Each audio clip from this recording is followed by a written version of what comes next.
Late in 1870, two men walked into a San Francisco office carrying a small leather bag. Inside were rough diamonds. The diamonds were real. That was the only certain part. The men claimed they had discovered a secret field of precious stones somewhere in the American West. They refused to reveal its location. Over the next 2 years, powerful bankers, a celebrated mining engineer, and the founder of Tiffany and Company would each examine part of their story. Each would demand evidence. Each would receive it. Yet each man was testing something different. How did two unknown men use powerful financiers and respected experts to make their story look true? This is the story of the Great Diamond Hoax of 1872. The American West had spent more than 20 years teaching people that impossible fortunes could be real. Gold had been discovered in California. Silver had made fortunes in Nevada. And reports of enormous diamond discoveries in South Africa had created a new kind of fever. In a world where men really did become rich overnight, waiting for certainty could mean watching someone else take the opportunity. Philip Arnold understood this world. He had worked around mines and was employed by a company that made diamond-tipped drills. He knew enough about precious stones to sound convincing, and enough about investors to know what they wanted to hear. His cousin John Slack said little and left most of the talking to Arnold. He seemed reluctant to reveal too much. The less Slack said, the more valuable the secret seemed. One evening, the pair visited the office of a San Francisco businessman named George Roberts. At first, they seemed reluctant to explain what was inside. Then Arnold allowed 2 words to escape: rough diamonds. He refused to reveal where they had been found, mentioning only a distant area in Indian Territory. Roberts promised to keep the discovery secret.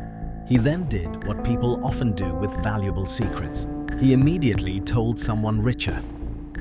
That man was William Ralston, founder of the Bank of California and a powerful Western financier. Ralston was used to risky mining ventures. The story was improbable, but the stones were real. If the field existed, whoever moved first could control it. When Arnold and Slack returned with more stones, the rumor began to look like an opportunity that might disappear. Ralston and a group of associates decided to buy their interest in the secret field. Slack asked for $100,000 and received half in advance. Arnold and Slack then used part of the investors' money to travel to London under false names. There, they bought thousands of low-quality uncut diamonds and rubies for $20,000. Their mine was in America. Its diamonds came from London. Some went into a bag and were brought back to the investors as evidence. Others were pushed into the soil at a remote site near the border between Wyoming and Colorado. This was called salting a mine, planting valuable material in worthless ground to deceive a buyer. After preparing the site, they returned with another package. One investor later recalled its contents spilling across a billiard table: diamonds, rubies, emeralds, and sapphires. The investors were excited, but not completely careless. Before paying more, they demanded 2 tests. A respected jeweler would examine the stones, and a mining engineer would inspect the field. In New York, Charles Louis Tiffany, founder of Tiffany and Company, declared the collection genuine. A gem cutter then valued a fraction of the bag at $150,000. This sounded decisive, but Tiffany had authenticated only the contents of the bag. The stones were real. That did not mean the mine was. Neither Tiffany nor the gem cutter had much experience valuing rough, uncut gems, yet the appraisal was treated as proof of the entire discovery. Arnold received another payment, returned to London, and bought more stones for the second test. Each successful round of verification was now financing the next layer of the fraud. Ralston's safeguards were working. The stones had passed the first test. Now the field itself had to pass the second. To inspect it, the investors hired Henry Janin, one of America's most respected mining engineers. In June 1872, Janin joined several investors on an expedition to the supposed diamond field. Arnold led the party from Rawlins, Wyoming, along an indirect route that took 4 days. The location had to remain secret, he explained. Conveniently, the route also made the site difficult to find again without him. Within minutes of arriving, someone found a diamond. Then came rubies, emeralds, sapphires. All 4 were appearing within the same small patch of ground. The expedition had begun as an inspection. Now it felt like a treasure hunt. And because the investors were finding the stones themselves, every discovery felt like proof. Arnold suggested where the men should dig, and stones kept appearing. Janin became convinced that the field was genuine and recommended claiming 3,000 acres around it, although the stones had been planted across little more than 1 acre. His fee of $2,500 included the right to buy 1,000 shares for $10 each. The more valuable the mine appeared, the more valuable his shares became. Janin valued the shares at $40 and sold his own, earning $30,000. He became the only outsider to profit from the hoax. With Tiffany's appraisal and Janin's report behind them, the investors formed a company with a paper value of $10 million. The mine had cost the swindlers only a fraction of that amount to decorate. But Arnold and Slack did not wait for the public sale.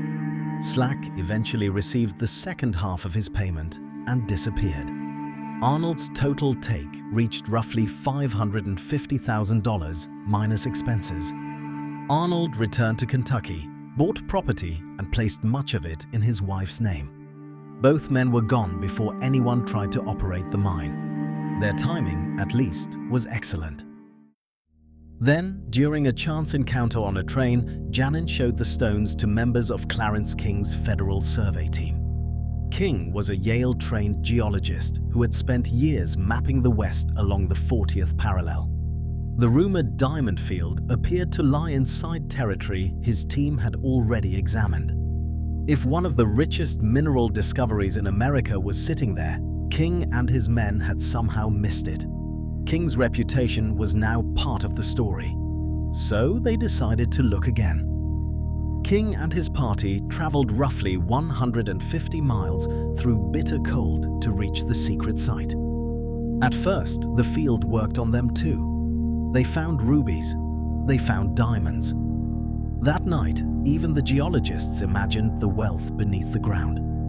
The next morning, King began to study the pattern rather than the stones. For every diamond, there seemed to be roughly a dozen rubies. Different gemstones that should not naturally occur together had gathered in one small area with remarkable cooperation.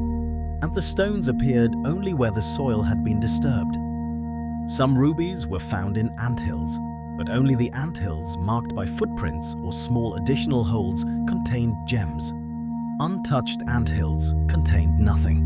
King's men dug a trench 10 feet deep in a place where naturally deposited diamonds should also have appeared below the surface. They found none. Nature had not created a diamond field. Someone had arranged one. King returned to San Francisco and confronted Janin with the evidence. It took hours to convince him. The next morning, they met the company's directors inside the Bank of California. King read them a letter declaring the field utterly worthless and the investors victims of an extraordinary fraud. The directors were stunned. The sale was stopped. The diamond mine was false. About 2 weeks later, the Great Diamond Field was publicly unmasked. Newspapers delighted in showing how famous experts and powerful bankers had invested in an elaborately decorated patch of dirt. Arnold and Slack were indicted, but neither was brought to trial. Arnold settled one investor's lawsuit for $150,000, kept much of the fortune, and became a banker in Kentucky. Apparently, the 19th century background check was still a developing technology. Later accounts place Slack in New Mexico, working as an undertaker. Clarence King became the first director of the United States Geological Survey, but the man who exposed someone else's false fortune had far less success with his own money. He eventually died deeply in debt. The hoax succeeded because Tiffany verified the stones, Janin verified the ground, and everyone trusted the rest. The diamonds were real, but their history was not. Arnold and Slack did not manufacture a fortune. They planted one. For more of the wildest true stories about money, subscribe to Money Stories.